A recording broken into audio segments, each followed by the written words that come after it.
ప్రార్థన, వాక్యము. పక్షికి రెండు రెక్కలు ఎలా తనను ఉన్నత స్థితికి నడిపిస్తాయో, లేక అన్న ఉన్నతమైన స్థానంలో ఎగిరే విధంగా చేస్తాయో, అలాగే ఎవరి జీవితంలో అయితే ప్రార్థన, వాక్యము ఈ రెండు కూడా బలంగా ఉంటాయో వారు బలమైన రెక్కలు కలిగి, రెక్కలు ఉంటే ఏమవుతుంది చెప్పండి, అవి ఎగురుతాయి. పిచ్చుక లేక పావురము మేస్తూ ఉంటుంది. పావురం మేత మేస్తున్నప్పుడు ఏదైనా ప్రమాదం వచ్చిందనుకోండి, ఆ ప్రమాదం నుంచి కాపాడేది ఏంటి చెప్పండి? అట్లాంటి సడన్గా బైక్ వచ్చింది, సడన్గా మీరే పట్టుకోబోయారు, సడన్గా కారు వచ్చింది, రోడ్ల మీద పావురాలు మేత మేస్తూ ఉంటాయి.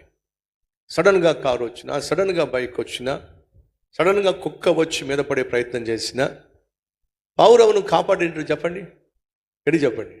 రెక్కలే కాపాడుతాయి. ఒక రెక్క బలంగా ఉండి ఒక రెక్క బలహీనంగా ఉంటే ఎగరగలదా? ఎగరలేదు. ఏమవుతుంది చెప్పండి? ఒక పిల్లో కుక్కో అమాంతంగా పావురం మీద దాడి చేస్తుంది, దొరికిపోతుంది. రెండు రెక్కలు బలంగా ఉన్నాయి అనుకోండి, కుక్క ఎంత బలంగా ఉన్నా, లారీయే వచ్చి మీద పడబోయినా బలంగా రెక్కలు ఉంటే పావురము కాపాడబడుతుంది. అలా కాపాడడానికి ఆధారం ఏంటో చెప్పండి? రెండు రెక్కలు.